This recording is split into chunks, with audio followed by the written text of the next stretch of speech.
Hello. I'm just gonna do another casual stream talking about me music.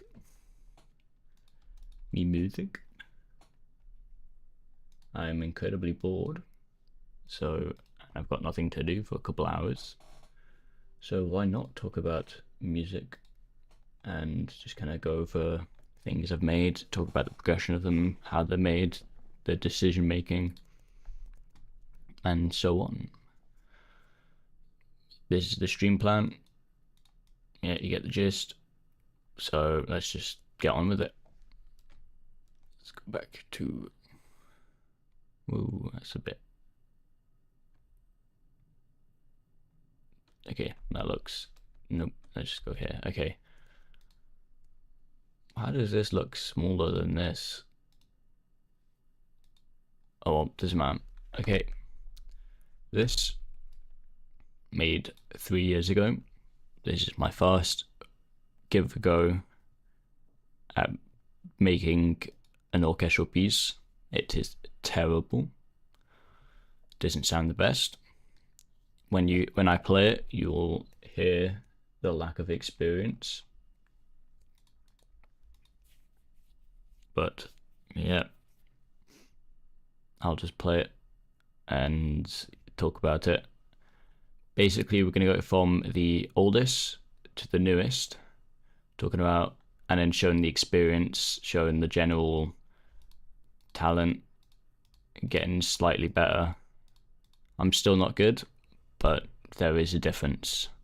And then some of them, for the ones that actually sound good, for example, keyless, this one, and this one. For 4 of them, I will open up in the studio and just talk about each individual channel and talk about the individual decision making.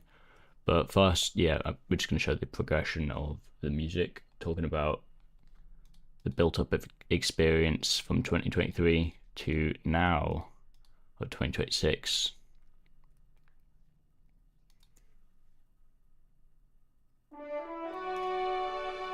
Already, you can hear it's very dry in how it sounds.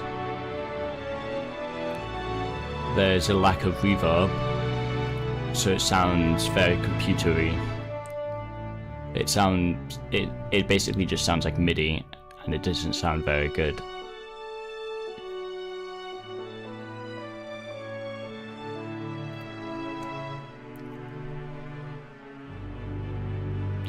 I remember when I made this, I recently watched Frozen 2 just before this because I had nothing else to do, and I enjoyed some of the music orchestral in the background, and I tried to give a go at it.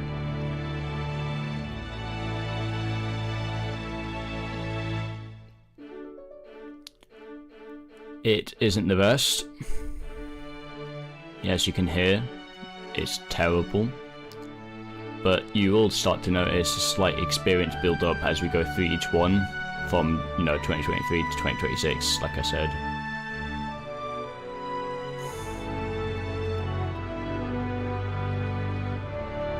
Let's skip around here because that's when the natural something maybe happens, I believe.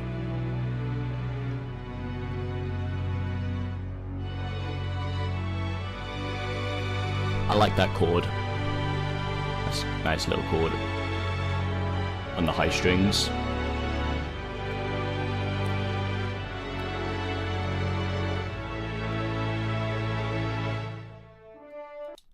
Yeah, you get the gist. Not very good. If I open up the studio, it looks more complicated than it is. It's kind of just whatever.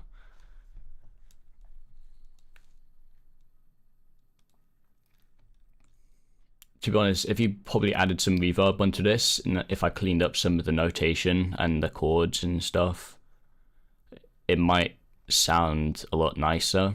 And if I slowed it down just a slight bit, because I feel like it's a bit fast, so you can't really hear the music much. I noticed with MIDI instruments in Bandlab that if they played too fast, they sound more computery.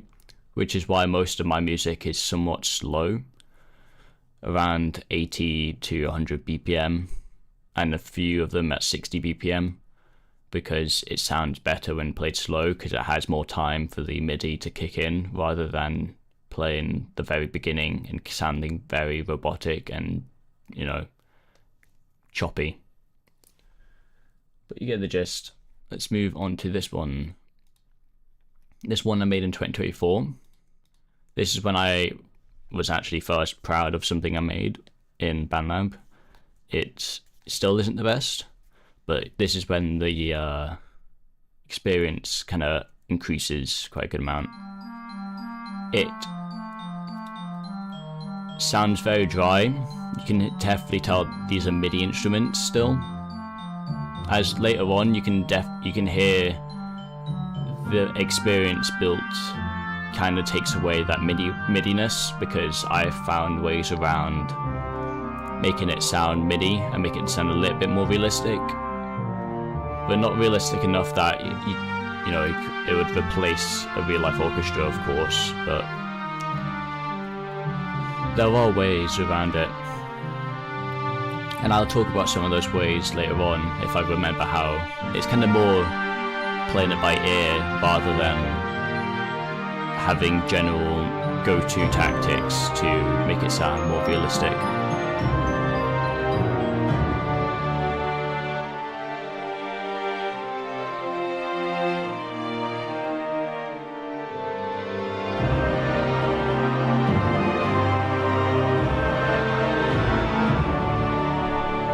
This one's pretty cool, I think. For one of my earlier ones, it sounds pretty nice. There's still a lot of things to fix. Example, those cellos there. Those cellos came in very suddenly, and came out very suddenly, and it sounds very computery with those cellos. Well, all of this sounds computery.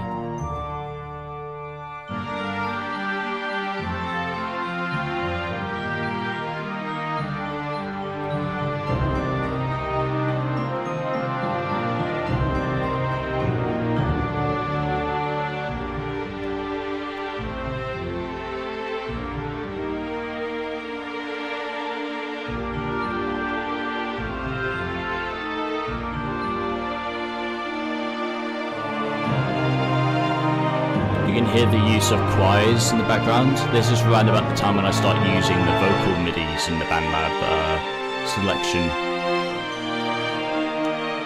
because I started exploring how they could be used, because they're not very good, the Bandlab MIDIs for the vocals, but when layered and they're sat underneath something, they have some sort of use to them, and they're not too loud that you can hear how fake they are. I noticed that the lower registers for most of the choirs sound a lot better than usual.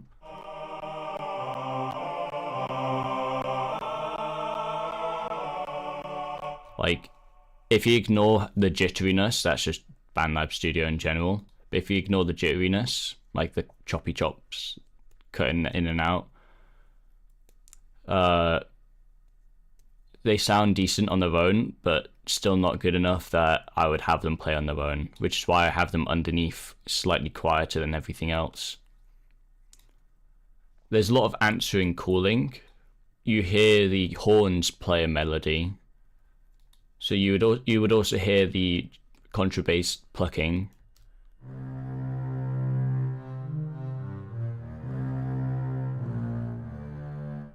So you would hear that, and then you would also hear the flute.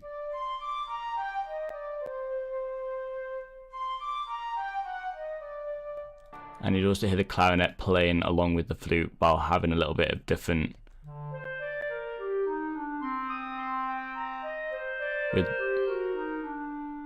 having a bit more answering calling. You can hear it in the horns as well. This horn layers with the second melody of the clarinet.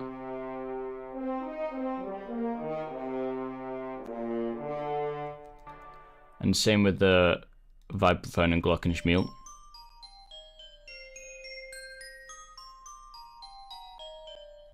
it's a lot of answering, calling, and just keeping the movement going.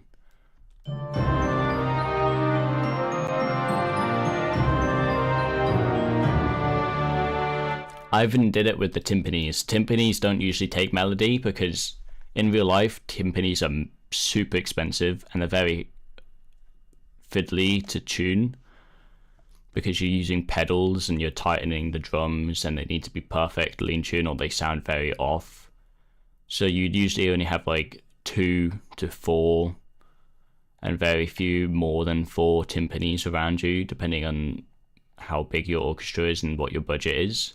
But most smaller orchestras would have 2, maybe 4 timpanis. So having a melody on a timpani is not realistic, but in this, because it's MIDI and it's computer and it's free, I just went for it, you know? And it kind of adds a bit more to the bounce, you know?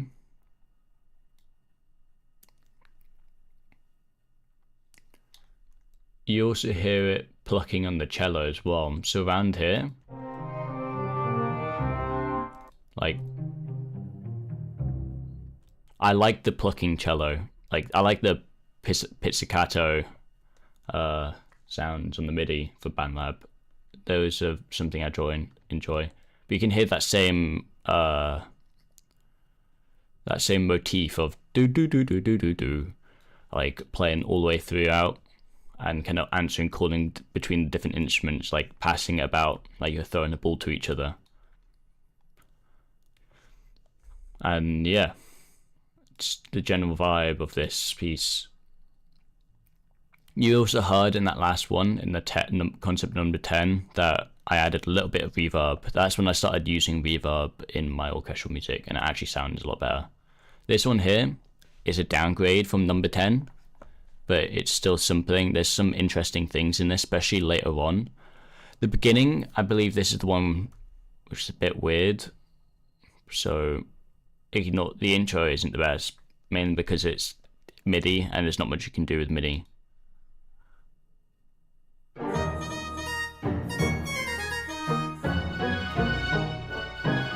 It sounds so stupid.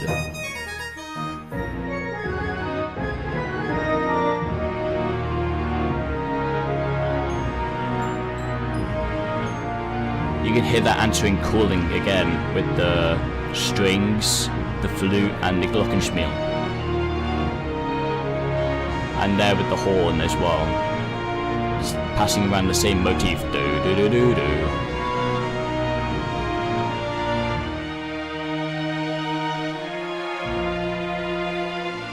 Skip around here. There's an interesting thing with cello plucking in this bit. So I remember I recently was listening to William, I forgot his name. Oh well, it doesn't matter. Yeah, listen to that.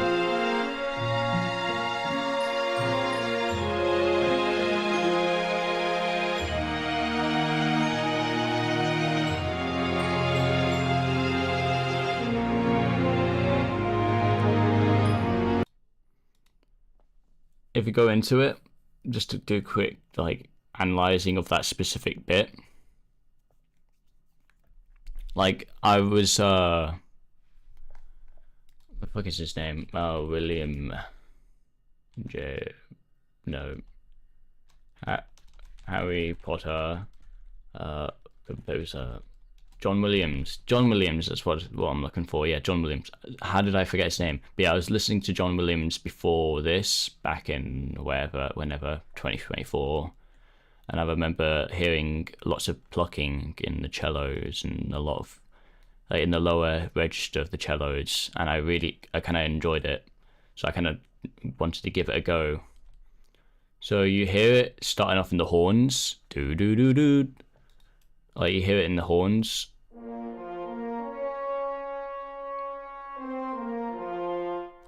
Playing an octave and an octave below. I don't know why I have two of them together. And then you have the cellos come in 2 bars or 1 bar afterwards, doing the same thing. but instead of playing that last note going downwards, you play it higher up just to add more interest to it. And you have the pan flute. I thought it was a flute. Oh, it is a pan flute. Playing the exact same thing as the cellos, maybe in the same thing. Piano as well. Sounds like a honky tonk. It's a honky tonk.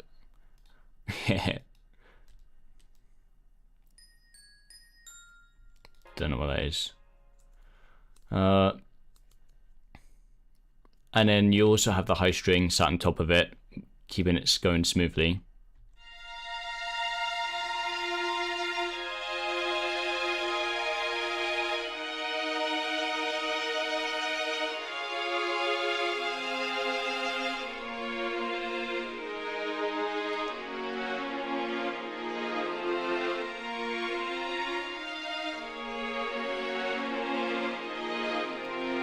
You can hear there how blended it is. This is when I start doing really well with my transitions, like between the different sections. This is a very different section to this bit, but the way you transfer it is kind of like staying within the same octave, and it's kind of hard to explain. But as you hear here, this is in the same octave as this, and then it starts going downwards to help make the transition cleaner.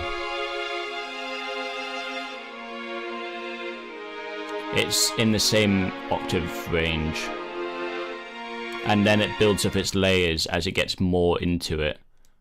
So if you look into it, it just starts off with 3 notes, then it gets into 4 notes, then it gets into 5 notes, and then it splits that 5 notes into 3-note chords with the melody on top, and then like the motif, but in like a different kind of way, different notes. The same motif as earlier as you heard, that was being passed around like a ball, but with just 2 different notes at the end, rather than going do do do do do. Oh no, do do. I can't remember the motif. Doesn't matter. But yeah. Yeah, do do do do do.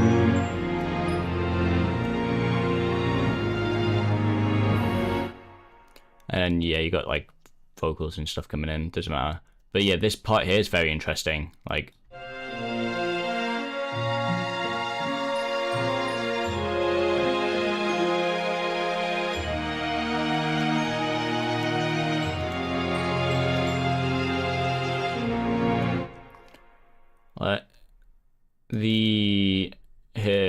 if I just picked all like the bits with the motif in it and everything else that's had some sort of support into it. So here,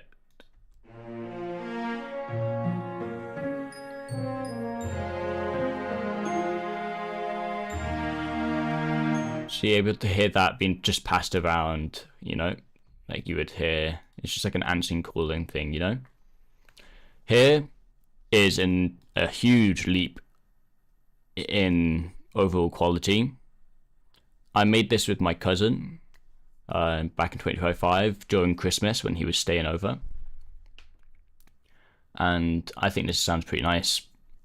There's a lot more composition and a lot more like theory into this one. Like we spent the time thinking about the different things we would do to make this sound interesting, but the MIDI does not help it, but it still sounds good.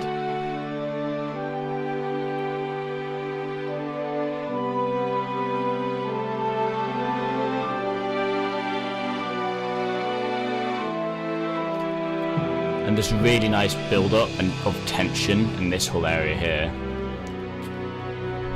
Like if you listen to the chords in this next bit.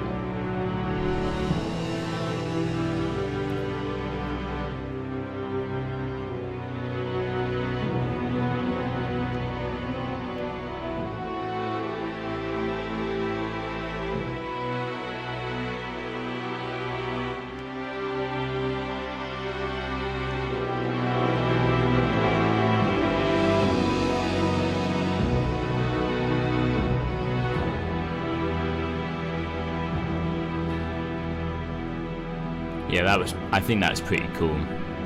And then the transition, like breakdown of the main little chorus bit to transitioning to this bit, holding that tension after the chorus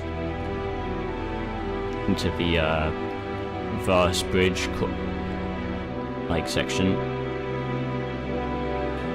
still holding that tension before it starts building up again for the next chorus.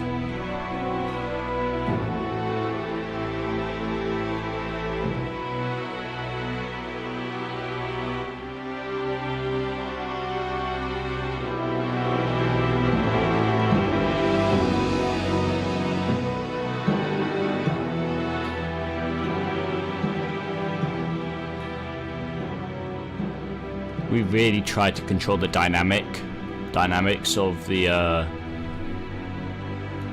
instruments. Yeah, we really tried to control the dynamics of the instruments. So you can hear it's really quiet around here. It gets super loud and it slowly breaks down, holding that tension all the way throughout the middle section while being quiet, letting the lower registry strings just play the melody. And then going back in, building that tension up again, staying quiet and slowly getting louder, and to a sudden boost of volume here in the second chorus.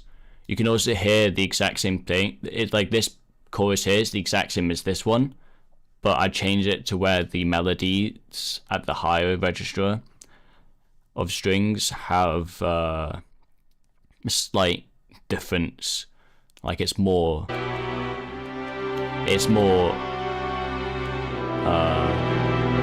cadenced.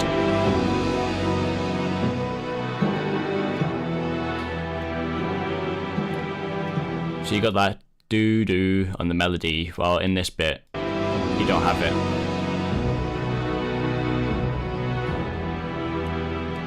Because I wanted this one to be more cadenced than this one. Like this one's more complete since it's the second chorus and it's the final ending chorus. If I go into it, let's break each channel down individually and each section, and how we kept that tension going, you know? Because we wanted to have, it's a melancholy, and originally it was going to be keyless. Like we were going to try to make something that had no main key and it kind of just moved around naturally. We're like transitioned between different keys, modulating without the listener realizing until they really thought about it. But it's kind of stayed within a certain minor key, and it doesn't really modulate. But we just kept the name because we just couldn't be bothered, and he also had to leave for the day, so we just kind of finished it up and left it as it is. Let's start from the beginning. You can hear the horns having the same as the violins and viola, but being slightly different. The horns here with the French horn,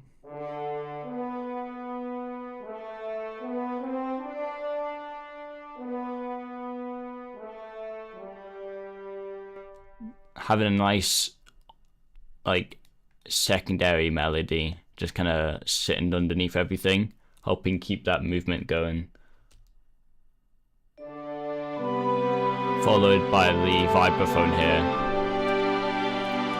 to support the secondary melody. And you got the timpanis going doom doom doom, help that transition with the cymbal roll. Cymbal rolls can be used kind of like risers in like EDM or trap music, whatever.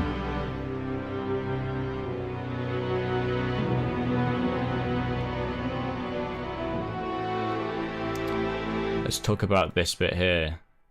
So we kind of had an issue where this bit was so different from this bit that we kind of needed some sort of transition, so we kind of just gave ourselves a single bar to do it. So when the first section ended, we built up the tension a little bit, and then we gave ourselves a single bar to transition these 2 bits, because we didn't want the transition to be too long, because we already knew this whole area, these like 5 bars here were this 5-bar section was a little bit boring, so we wanted to kind of keep it moving into like the actual interesting section where the tension starts building up. So it's a very simple transition, but it works, you know. So you just got a basic tension chord with a moving melody on the horn.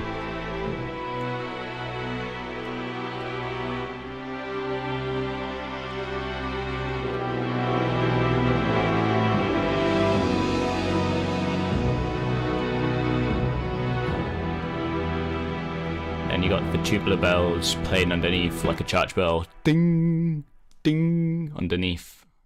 Just making it sound like it's like kind of like you're dying, like it's a melancholy, you know. The chords are very interesting.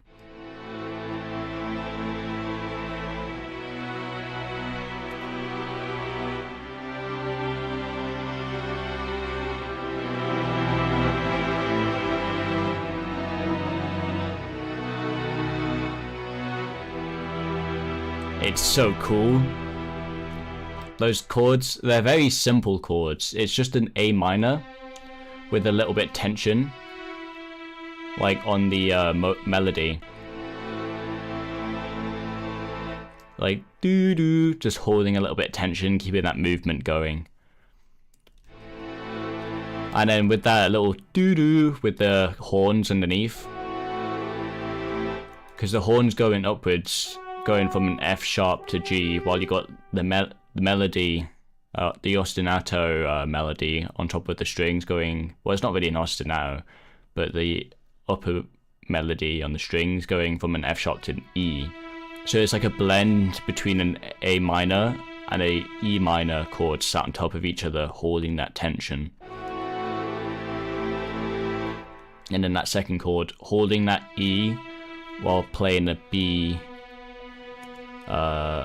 minor.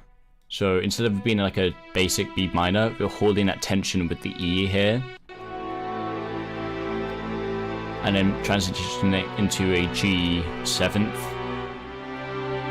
So it's going from like a B minor with an E tension into a G7th. No, is it G7? Yeah, G7th chord, I believe. Yeah, because it's a G with a B and then there's an F sharp. Or you could just say it's a G, I don't know, G over, like a B minor over G, maybe, but just with the G moved to the top rather than being below. Holding that tension. You can see here, I've kind of taken that first F sharp to G sharp from the horns with the exact same placed here, but playing slower on the second chord, just keeping that tension moving. And then going downwards, and then holding the chord here.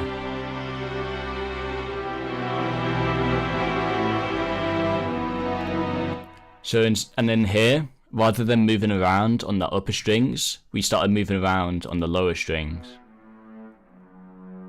Yeah. We just started moving around on the lower strings. This being an interesting chord. So this is like a B, but with an E natural on it. Like a B major with an E natural in the middle. It's very weird chord. This here being a C major, maybe C minor because there's an E. Well, that's an accidental, so it's not meant to be in the same scale.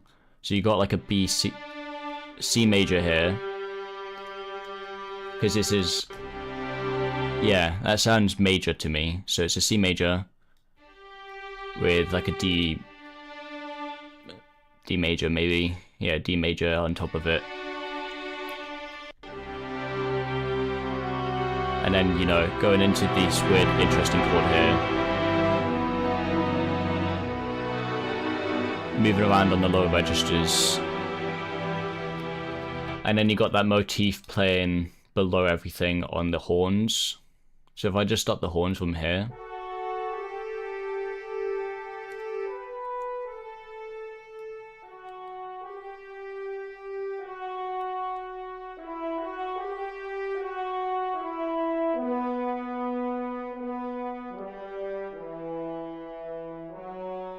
So you got the horns transitioning from the main melody into a support, playing like a little motif to keep it moving, along with the lower strings and the bass horns.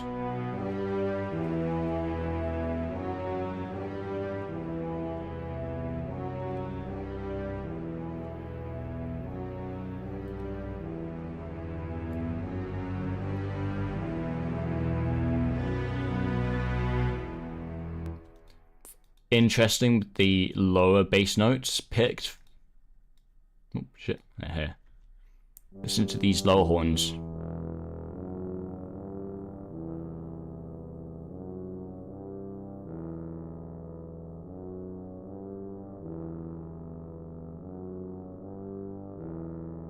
Very interesting notes, I think.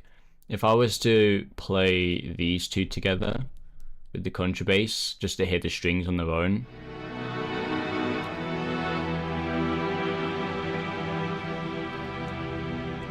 You can hear that lower melody we just heard, that lower bass track we just heard from the horns played on the same, on the contrabass instead.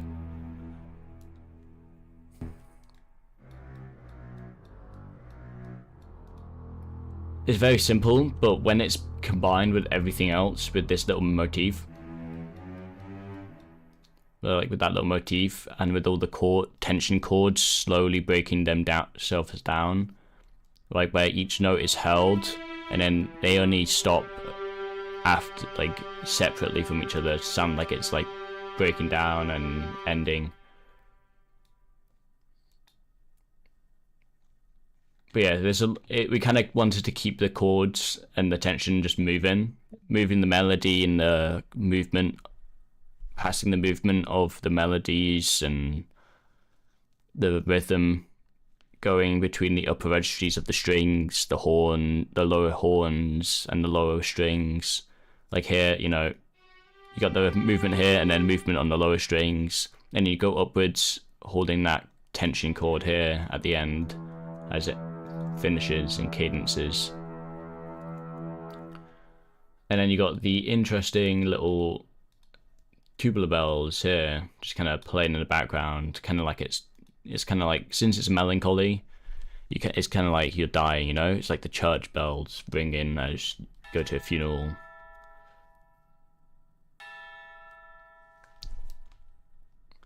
Playing it on the second beat, beat of every bar, just to like make it more interesting.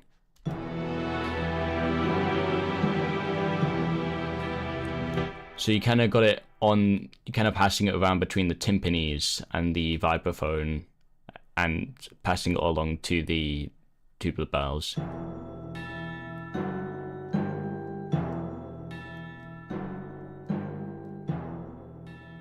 So I'm really using the percussion here to keep that movement going, along with this little motif. Let's play it with the horns.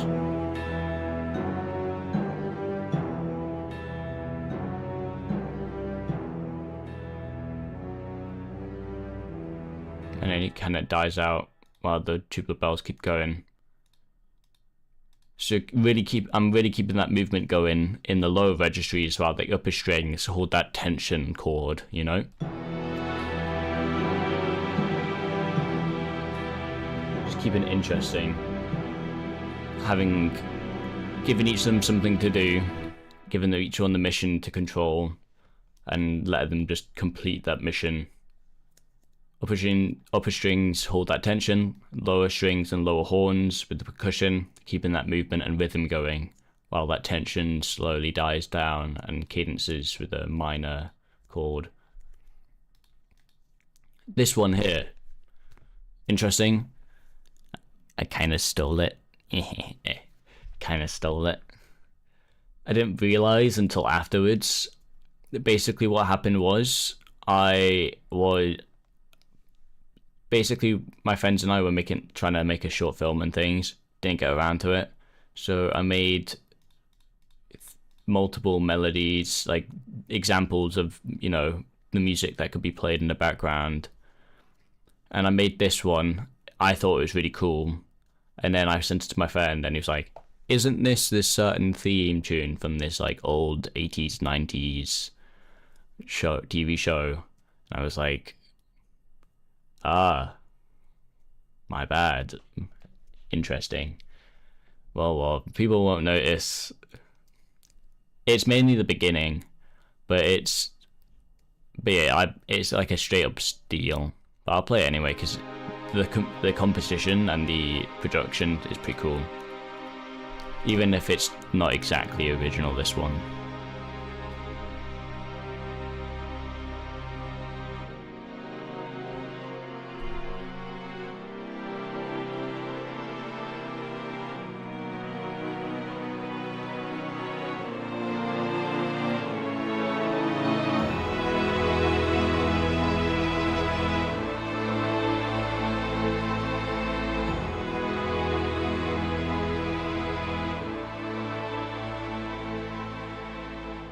I really wanted to control the dynamics of this one.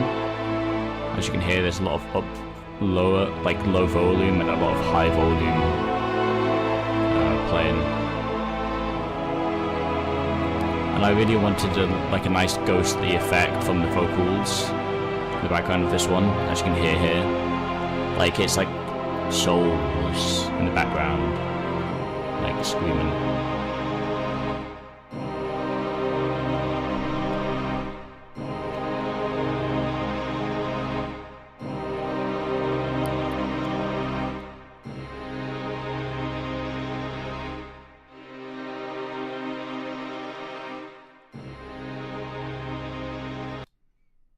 Let's get into it. Let's not talk about a lot of it. Let's kind of just pass over it. Since it isn't original, I'm not going to go over it too much. Well, the second half is original. The first half isn't really.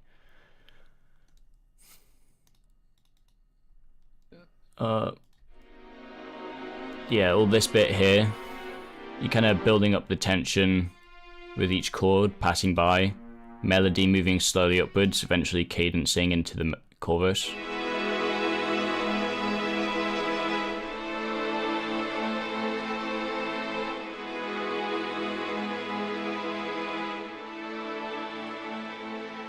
You got that little mid melody, do do do do.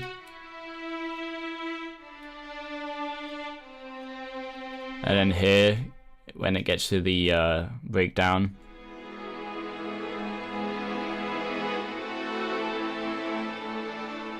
you're getting that same melody, but with like a glissando kind of thing, slow glissando building up.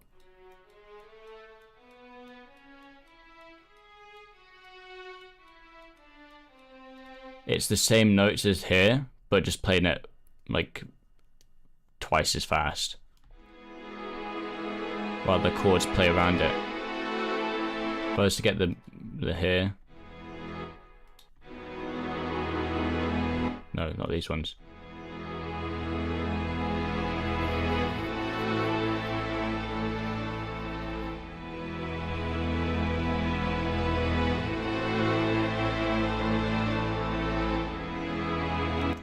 And then breaking down again.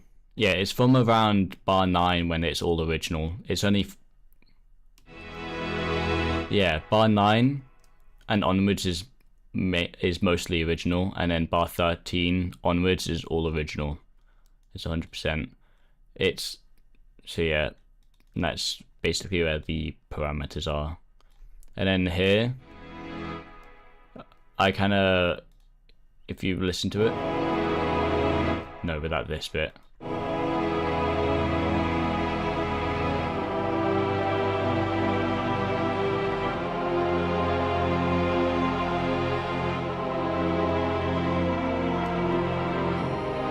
You can hit that ghostly effect of the the like the choirs coming in at the background.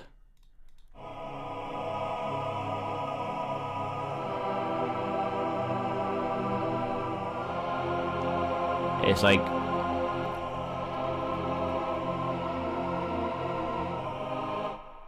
the choirs on their own don't sound nice, but when you add them with like without the thingy, when you add them with like the horns and stuff,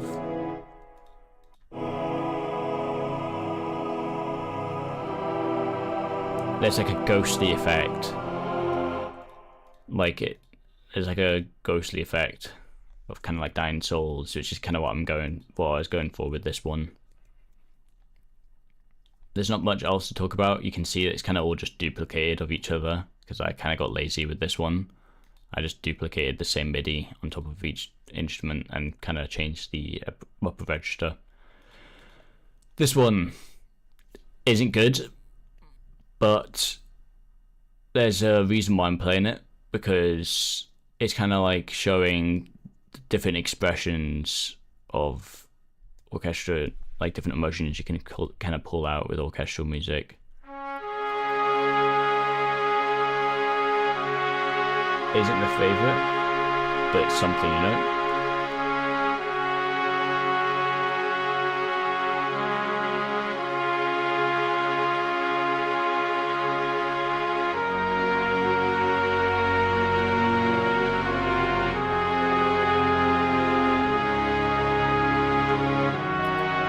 The mixing is terrible. It's way too loud on the lower registers.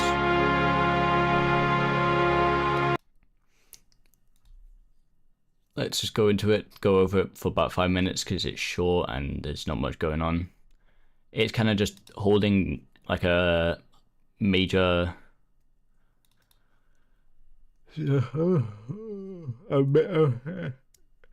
A flat major chord on top of A flat major chord with like the lower melody kind of, well, not the melody, the lower strings, the lower note chord on the chord kind of moving about a little bit, and then you kind of got the middle note kind of moving around with a kind of melody thing.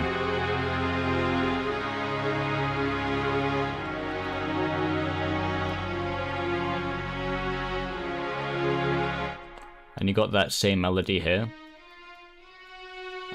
going onwards on the just the same, but like with a different on the violas here. And then you got like a lower melody being played as well. Kind of keeping that movement going along with the cellos.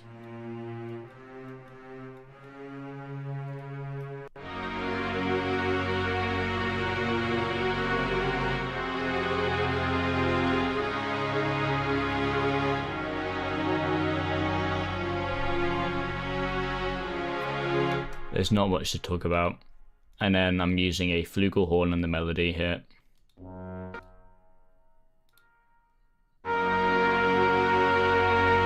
Oh yeah, here.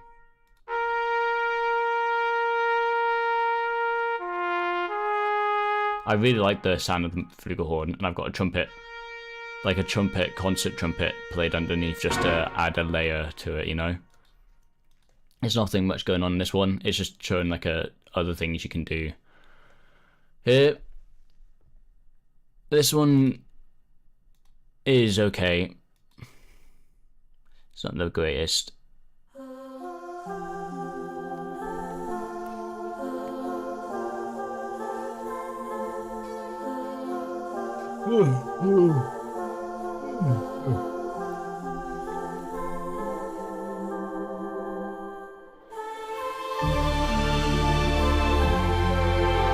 I'm using a lot more, like for this one, I'm mainly showing it because there's things you can do.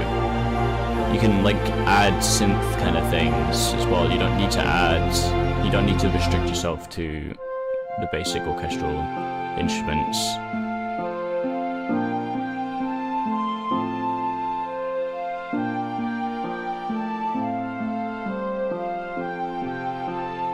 And then here comes the bass introduced.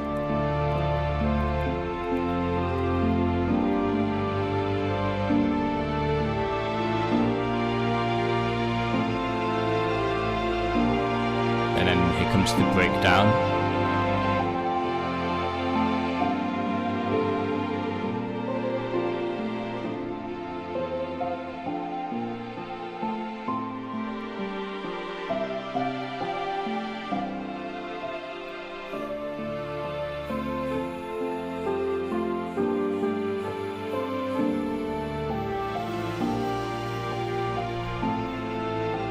I'll just stop it there because this second half is completely god awful.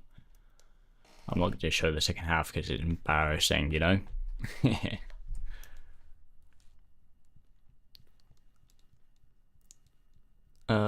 Yeah, okay. So you got an R melody playing, you know, keeping that melody going.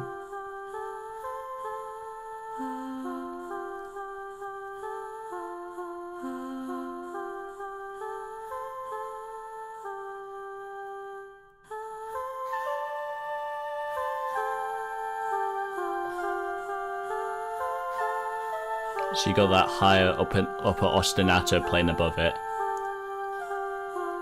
while the melody plays on top of it. And you got the same with the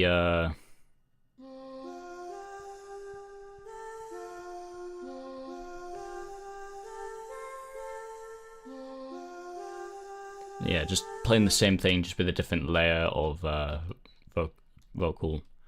And you got a wailing sound, which is like a synth.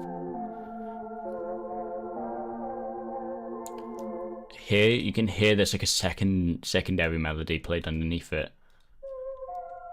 like do do do do do do. Like if you listen carefully, there's like a second melody played underneath the first.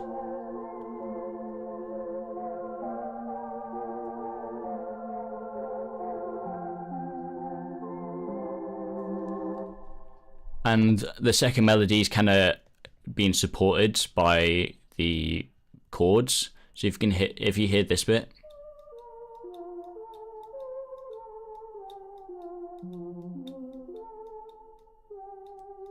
there's like a, yeah, it's kind of like, you know, it's just like a melody, and then I've kind of mixed the secondary melody with the chords. So the chords kind of play along with the secondary melody, while the main melody above it, you know, shines on top of it. Just means it just kind of keeps the movement going, you know, has more going on.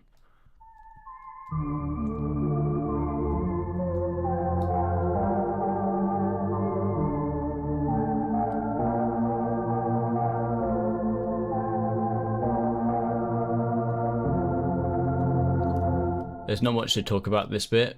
It's kind of just whatever.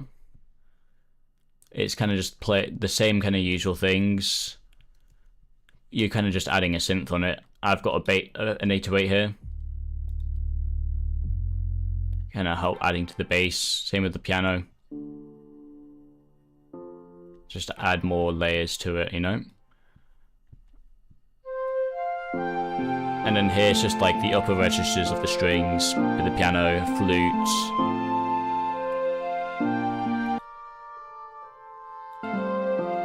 Okay, so the horns are playing along with so the horns seems to be playing along with the things. What's it playing now with the horns?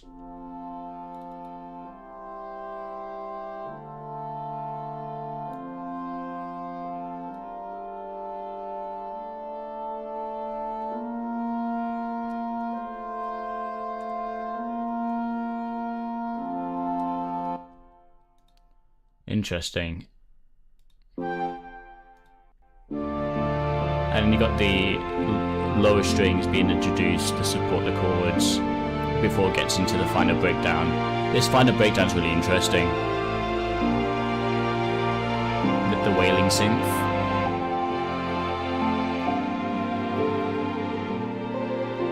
And then the lower strings kind of die out, keeping the upper strings play with the melody and the piano.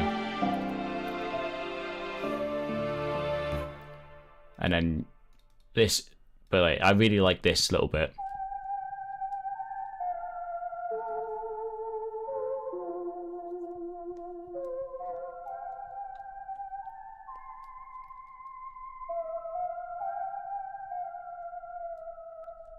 You can see here that I've kind of stretched out each note a little bit just to help it be smoother and less robotic and, you know, less MIDI-like. And then same with the melody.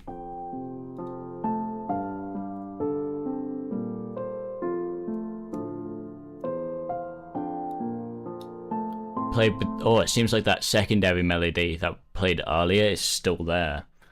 So if you listen carefully.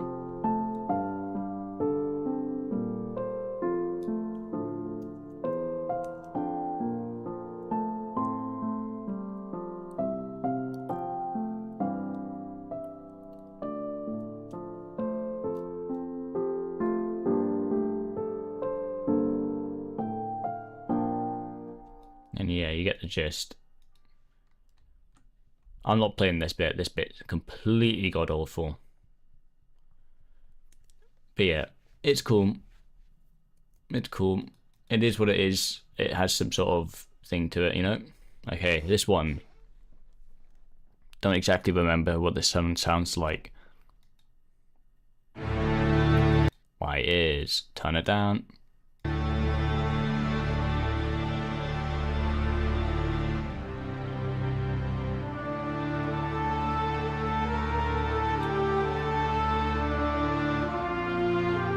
Yeah, here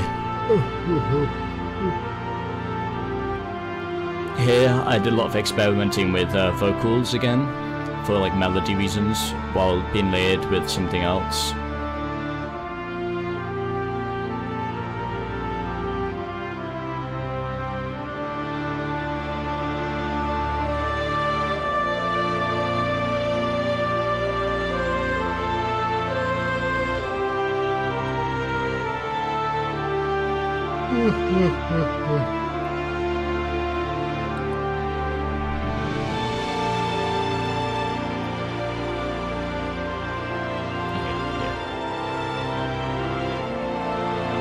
I was just checking if I'm following the stream plan.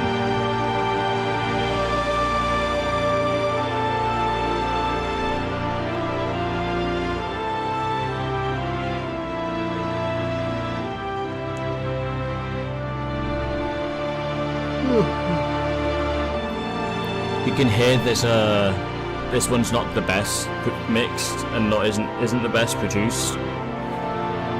There's a lot of issues with the lower registers of the strings where they sound really muddy and very dissonant. It sounds like there's too many notes played in the lower registries that it sounds very distorted and dissonant.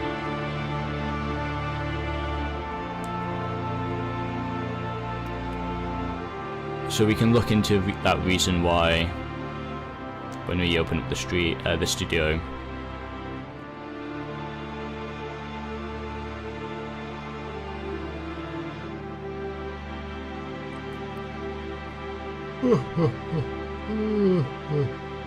I'm very yawny today.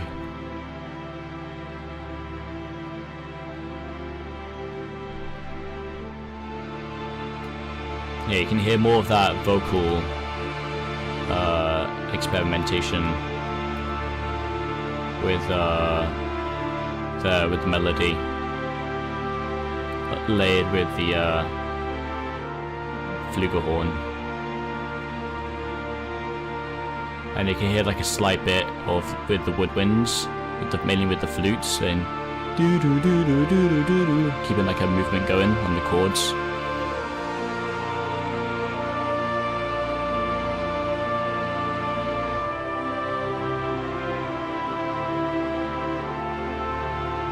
I like the second half of this one more than the first half, that's for sure.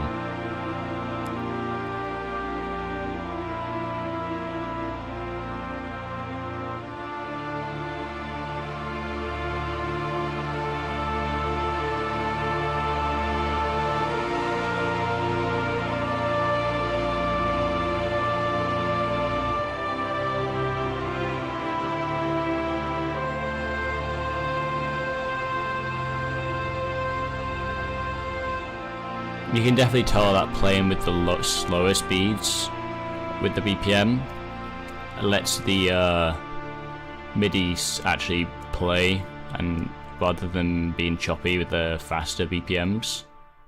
Like it sounds a lot more realistic when you play slower with Bandlab, which is a downside, because if I wanted to play something fast, like have like a fast BPM, it's kind of difficult to make things sound nice and somewhat realistic. Which you can see here, 66 BPM. Here, there's a lot of things going on with the lower registries.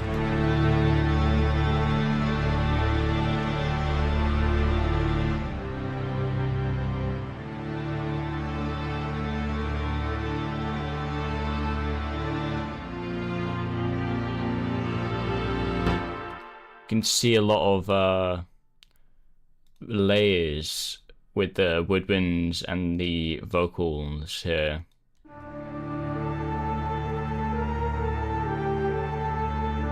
So I'm kind of just layering all the woodwinds with the vocals, keep that nice, somewhat sound going on.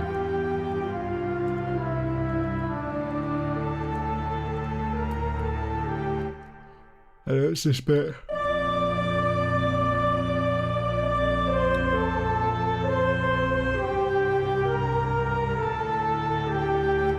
And then in this bit, there's a really cool bit with the horns.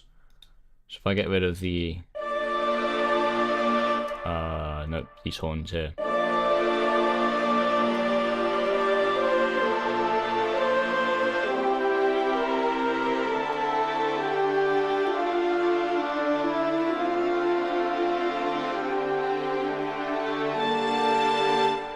I really like this bit with the, so if I take away all the melody bits, I really enjoy hearing that this particular chord on 12.3.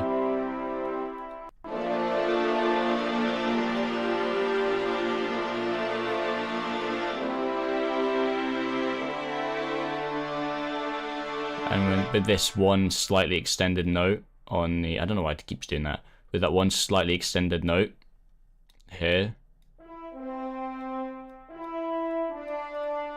just kind of holding that tension from that 12.3 chord there, while it transitions and slowly into the second, into the third section. We're not going to talk much about this whole bit. Let's talk about this bit.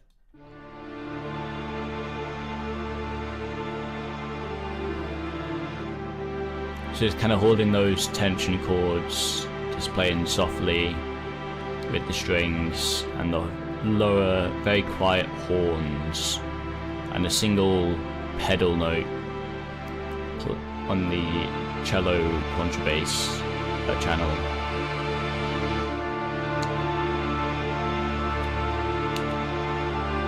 And then you got the oboes, clarinets, flutes playing a do-do-do-do-do,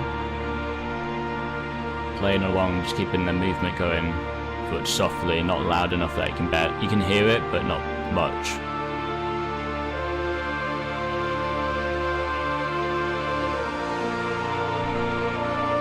And then here come the cellos to be more actually playing, building up the layers and the chords. This must be why it sounds so muddy, because usually on the lower registers, if you build up the chords in the lower registers, it sounds super dissonant and muddy. I would explain why if I knew why, but when it's layered with everything else, it's like a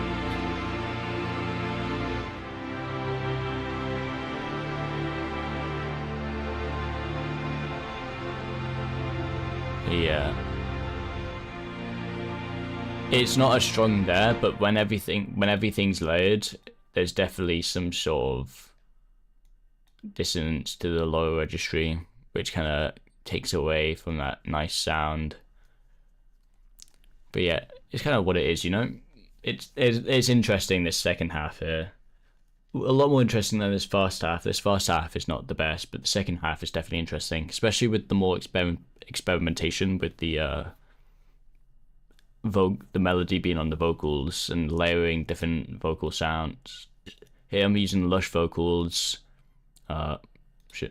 lush vocals, choir, and wailer. Here's all the automation. It's kind of just staying quiet in the quiet bits, getting loud and like the main chorusy bits, getting quieter slightly in the chorus, in like the chorusy bit here, and then getting louder again as it start onto the breakdown, and then getting quieter as it ends. You know, loud bits are where they need to be, quiet bits are where they need to be. If they're all the same volume, it's not going to sound interesting. Here, if you watch the live stream, you would know this one. This is probably my best piece on Bandlab, and I'll play it. There's a lot more things going on here.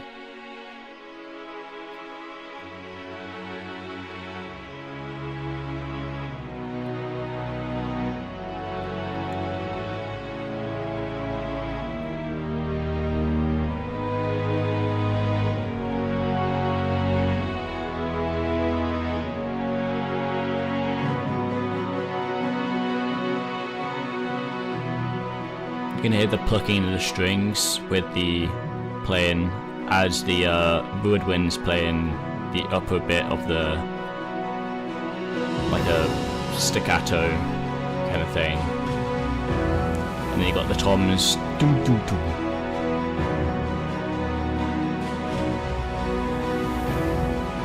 with like a riser sound, and it's getting louder. Rather than just being it here, you could hear the transition between a do do do do do do do do into do do do do do do do do do do, just to keep rhythm going and making it sound like it's getting more tension built before it gets into the melody.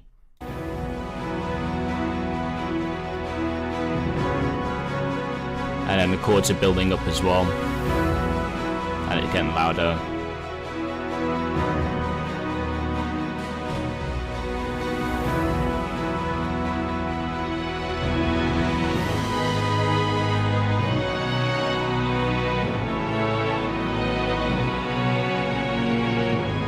Chorus isn't the best. It's a very generic chorus, but it's something.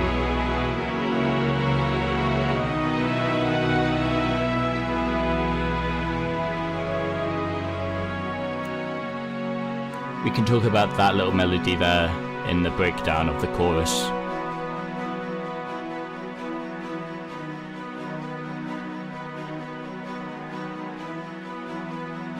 And then you got the staccatos on the strings and the woodwinds again.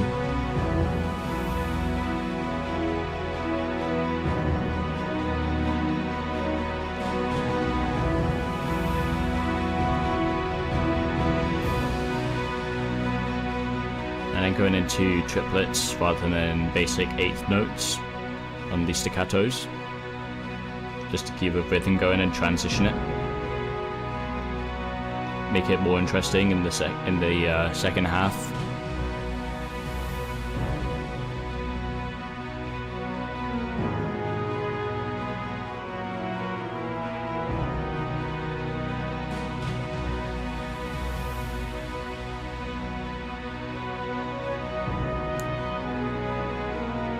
And then you got the second melody played supporting the first melody on the flugelhorn, and the second melody on the horns, on the French horn, or a euphonium baritone type thing.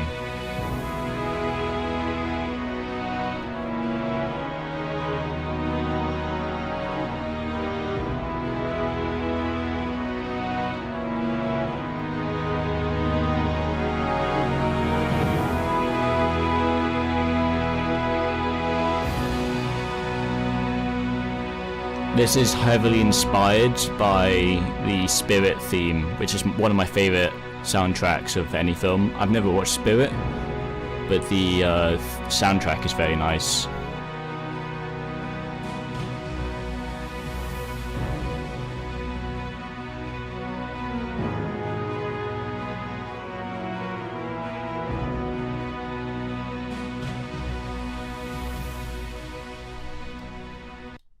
Let's open it up.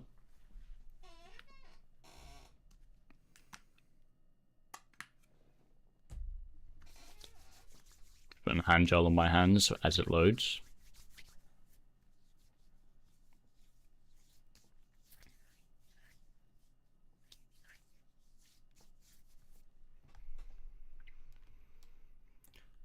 Here in the beginning, it's just the strings playing on their own, and then the horns come in later on to support and build that layer up. You kind of moving around with a little bit with the lower strings, and then with the upper string, the very upper string, and then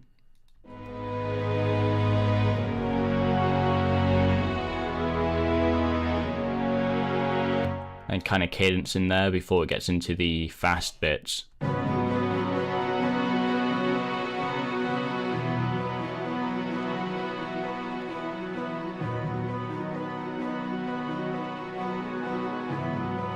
That's an interesting bit here.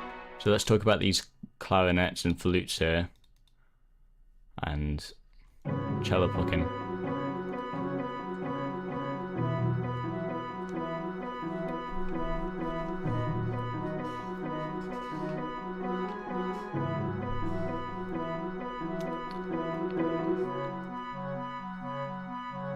And then what's this bit?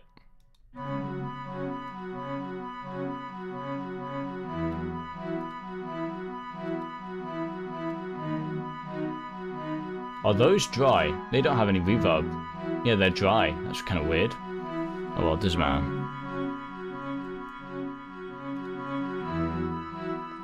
And then you got like a ostinato bit on top of the flute to keep, just add more layers to it, you know?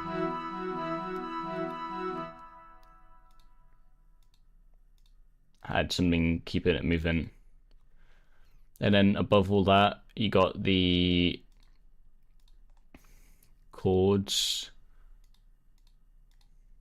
Let's just play everything but, well, I don't know why I'm soloing everything. Let's just mute the things that I don't want to play rather than soloing, because unsoloing everything would just take time.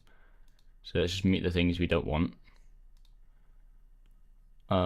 Which would be all the ostinato bit, like, well, not the ostinato, all the staccato bits and pizzicato, the plucking and things.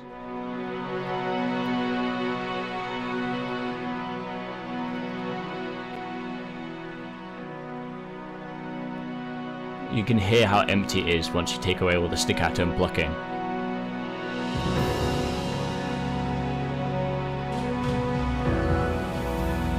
Got a melody on the horn here.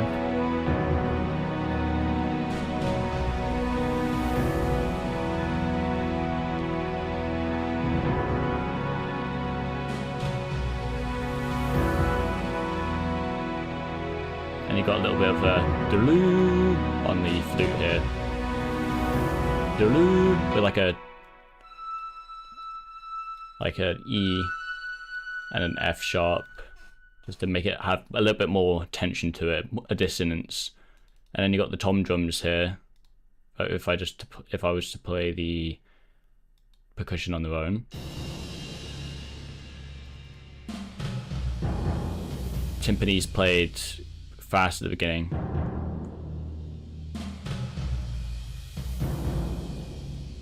I kind of wanted to have a, when you play a snare, you got a do-do, like with the two hands. I forgot what they're called. But I kind of wanted that. To have, so it sounds like it's just more interesting. Have like it's like a harder hit. Makes it hit harder, you know? And then you got like a, with cymbals here, you got like the high, you know, your basic simple roll, and then you got a cymbal, crash cymbal here.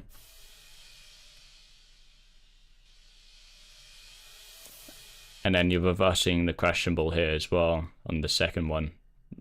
Kind of like a riser, like you're reversing a riser.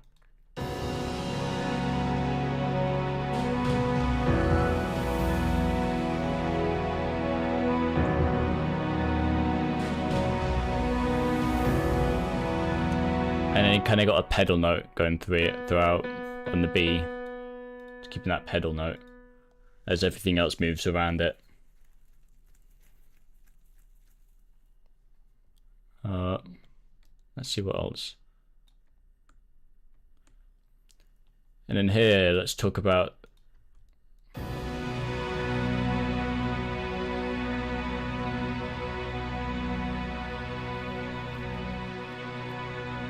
this section. So you got the horns and the flugelhorns kind of layering each other, playing the melody, as all the other notes kind of tension build.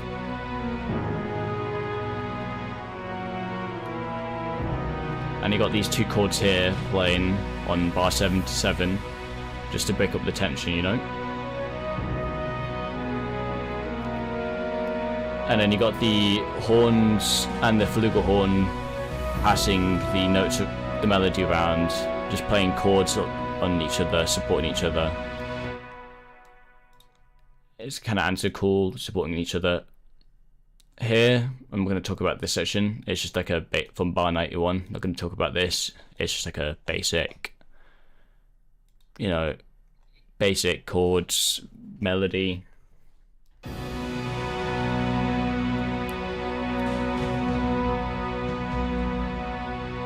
So yeah, you got like horn there, kind of building up the chords a little bit, just to add some sort of movement.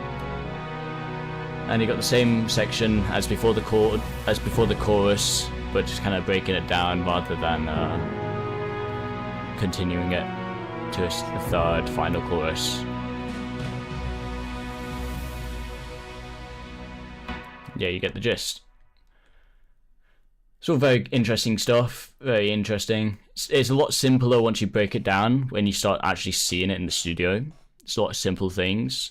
It sounds more complicated when it's played all together with the staccatos and pizzicatos and things. It's kind of what it is, you know.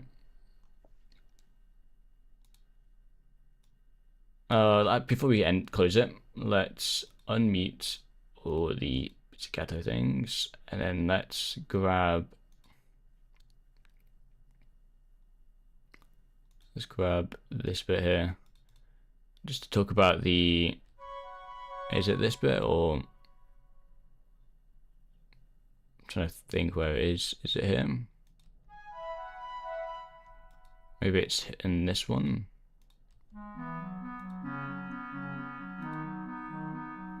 Maybe it's in the strings. I think I put it in the strings. So we can compare the string staccatos to the other ones. So in the normal bit, it's kind of just like the basic eighth notes in the string staccatos. And then the second third of the build up, it's turned into triplets. And then it's the same thing with the upper bit, the upper ostinato, and you're kind of layering with all the other who are still playing eighth notes. Just add movement in there, you know. The chords are the exact same as these chords here, I believe, but just in staccato form, you know, adding some sort of movement. It's all just kind of layers. This is my most recent one I've made. I made this one because why not? Like everything else. It isn't the best, but it's just interesting, you know? It's just to show the progress of experience built up. Let's just move this onto my second monitor.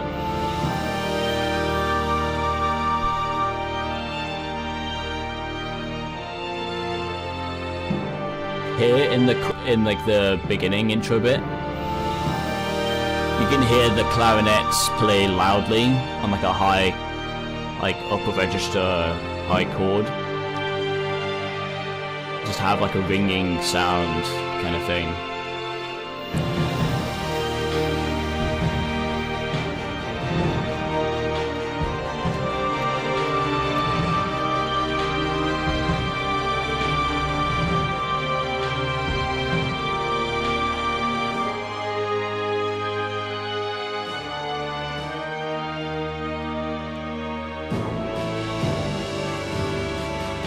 transition there isn't the best.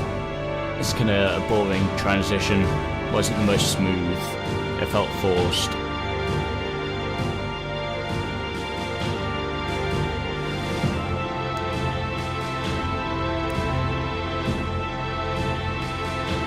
These chords are very interesting. Yeah, these chords are very interesting. If I was to sit my piano one next to me and play those chords, I remember them being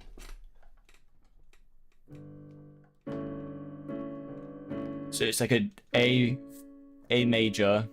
I don't know if you can hear. Let me check. You can. It's like an A major above a G, like a G pedal. And then a B flat major above the pedal, the same pedal. And then moving down the pedal towards an F, keeping that B, and then transitioning into an A minor. So it's like a F major 7th.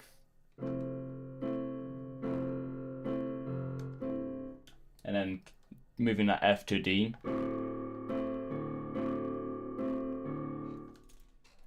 I don't remember the rest of it, to be honest, so we can just look at it inside here. It's an interesting little thing.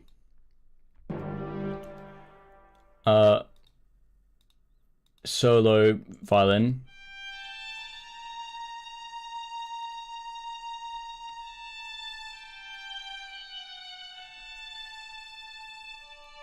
Playing the melody.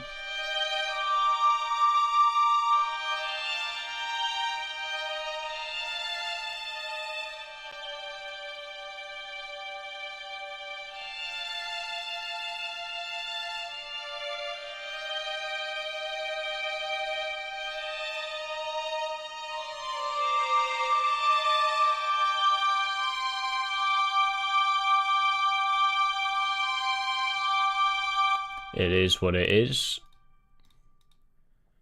Played with the violins. Well, let's play it with the... Let's play it from the beginning because it cut out there.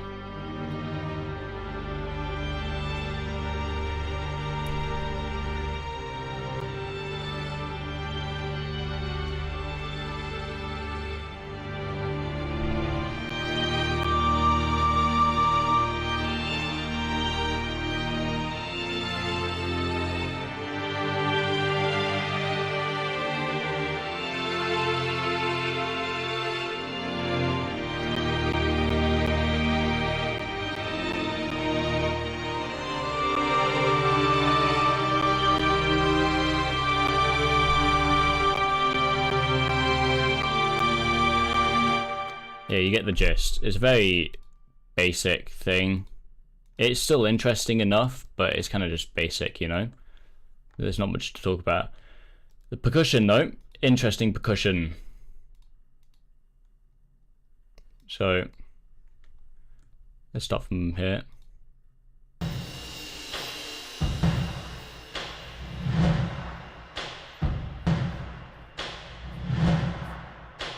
It's just basic cinematic percussion. Rather, I kind of wanted to have like a roll, like do do do do do, like. But instead of doing that, I kind of just grabbed the kick sound thing, and just reversed it because I couldn't be bothered. I think it does the job, you know.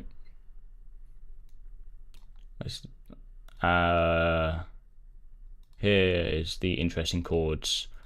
So let's just...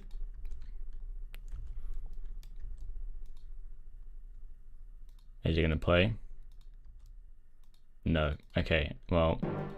Oh, shit. There you go. There you go. It just took its time to think, you know?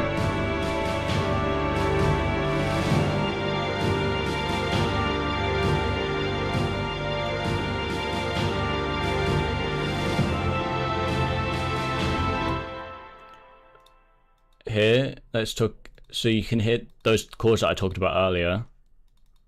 Let's get rid of these. I'm just splitting up these chords into like just different areas, keeping movement going.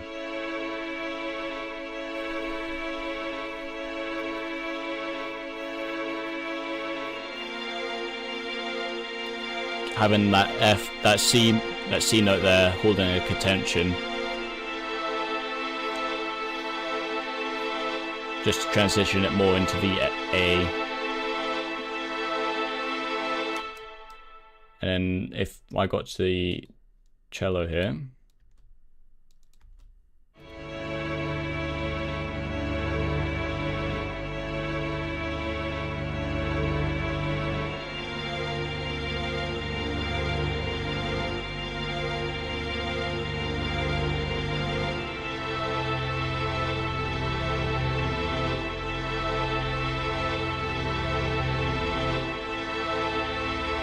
it's very different to how I played it on my piano, to be honest. So if I was to play it on my piano to how it originally was, which was...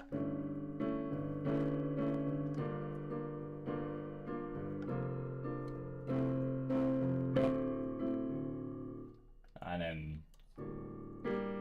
something. That was how it originally sounds like, and it seems like I've changed it up here, where it just holds a pedal on like a G. It's the same, but I've got, instead of playing at just the single notes, I'm just keeping it with like a chord, having like a little bit, some sort of layering on the lower bits, and then you got a snare here, if it's going to play. I think it just takes its time to think, you know, because Bandlab isn't the best.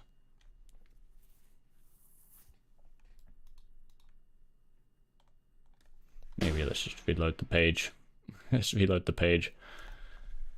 Oh, so annoying.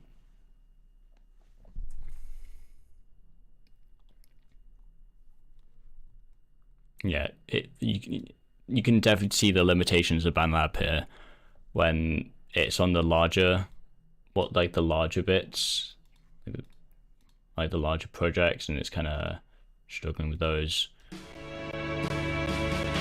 Well, now it's like lagging.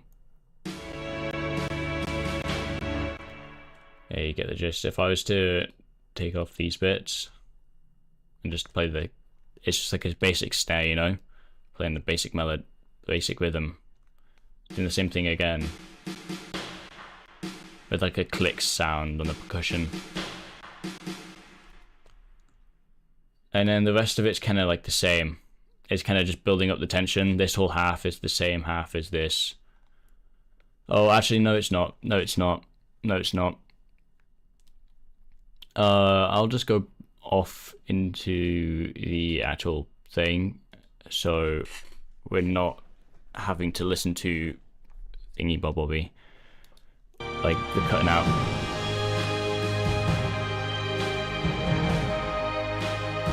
So you can hear the do on the horns there. Having like some sort of motif just playing in the background. Have some sort of melody going on underneath the main one, which is do do do do.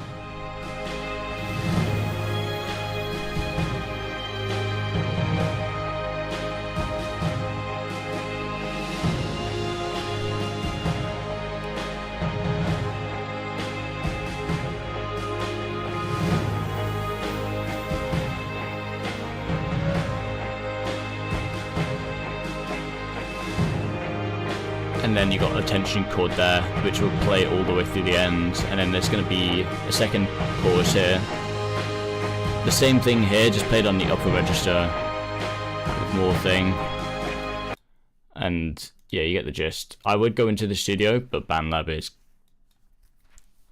is kind of killing itself, you know. Let's talk about this one, and then I'll end the stream.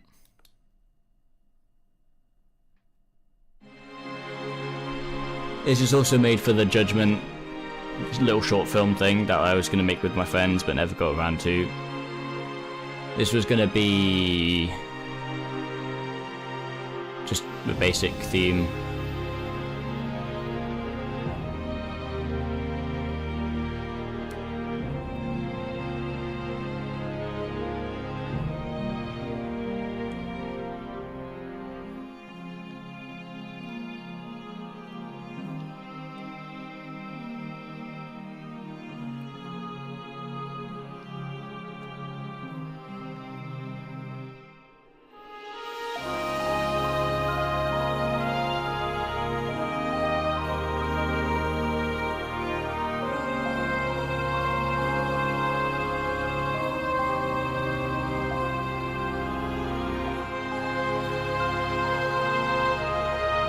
I think this is super pretty. It's a very pretty little theme.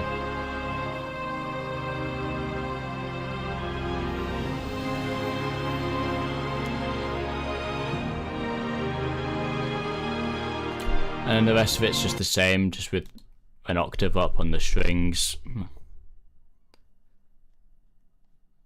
Let's quickly also grab another tab for Bandlab, because there's a specific thing I want to show that you can also do, because you don't have to restrict yourself to where the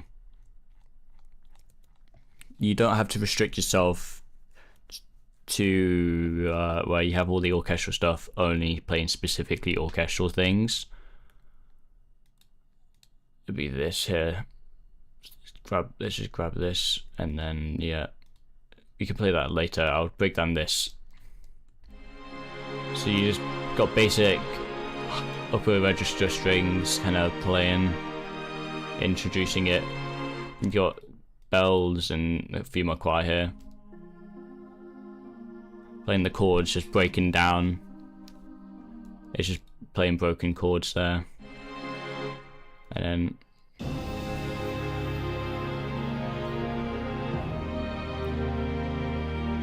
it's playing the exact same thing, just with a octave down, with more going on, more horns. Broken chords on the layered choirs with the melody here.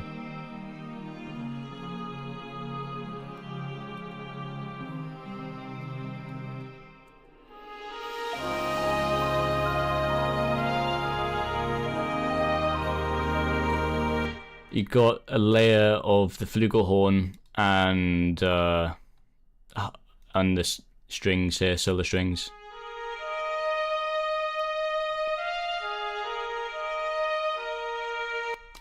The reason why I've got two of each is because one has more reverb than the other one.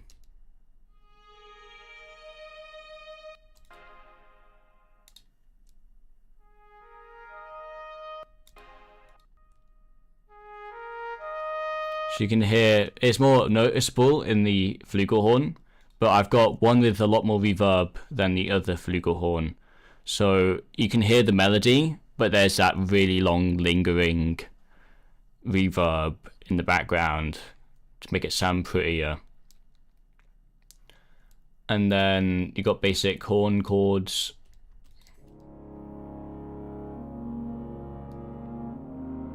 Just moving it along. And then you got broken chords on the vocals layered. They're different ones though.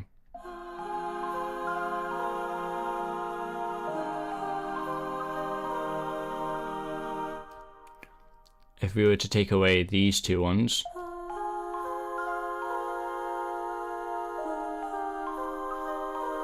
it's kind of just broken chords, you know?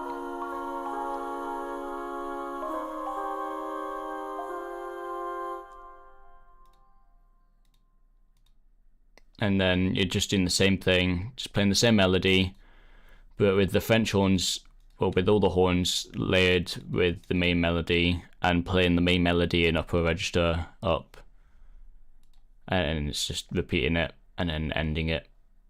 All interesting stuff. It's mainly these choir layers that I find really cool, and then the two channels for the melody on the flugelhorn and the solo straight violin there, where one has more reverb and one has less reverb. So it keeps that tail, you know. This one here, it's the same for the judgment thing. It's very different. It isn't orchestral, but there is orchestral elements to this, which you will hear in the background. This is an example of that. You can use orchestral instruments outside of orchestral music. You don't have to stick to the rules and things. It's mainly horns you would hear in this, and plucking on strings. Yeah, you can hear there with the plucking strings, like pizzicato strings.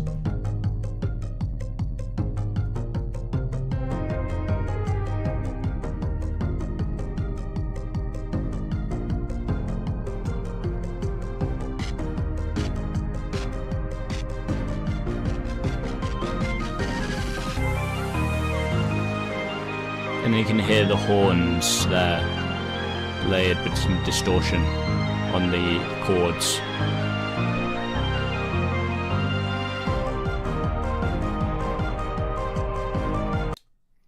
And then you got also, I believe you got possible choir sounds as well, layered with the horns, unless that's just the horns on their own.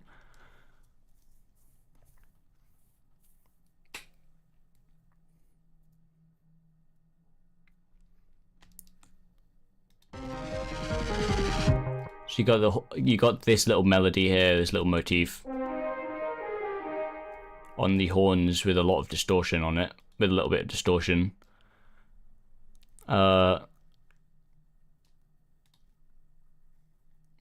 You've also got it. You got like the same thing here, but playing the chords.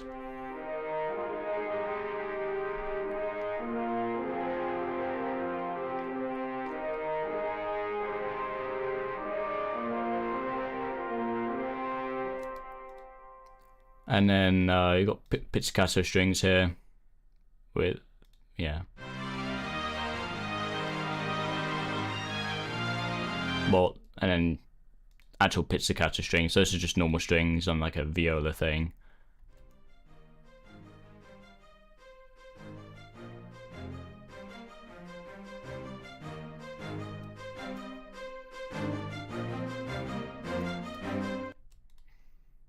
Yeah, you get the gist. You can use you know, orchestral things outside of orchestral music type things, you know. You don't have to stick to orchestral music with orchestral. If the sounds fit within the song that you're making, then go for it, you know. Let's just play this final one. Oh yeah, you got it here as well. You can hear like a chord build up with the horns in the second half of this little section.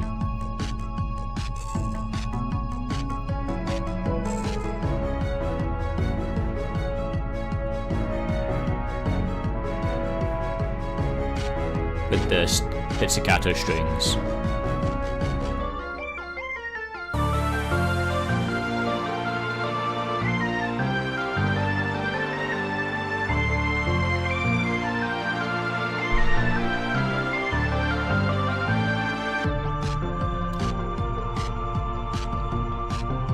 And you've got more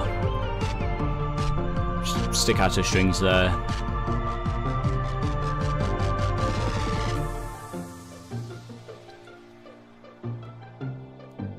Panning back and forth between the headphones. Yeah, you get the gist, you know? You can use orchestral music outside of just orchestral music, you know? There's no restrictions to it. If it sounds cool and it fits within your little song thing, your track, then go for it. I'm gonna end it here. So yeah, I've pretty much gone over everything. I was gonna doodle with making something, but I'm not really in the,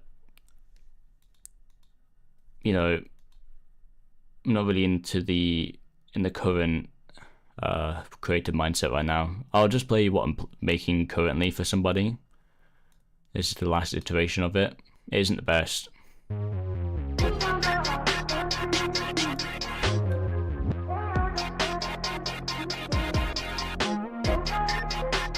It's very generic. It isn't the best. But you can see this is what I'm currently working on, you know, for somebody. But yeah, the plan was to go in here and try expand on this beat, and then yeah, but I can't be bothered. So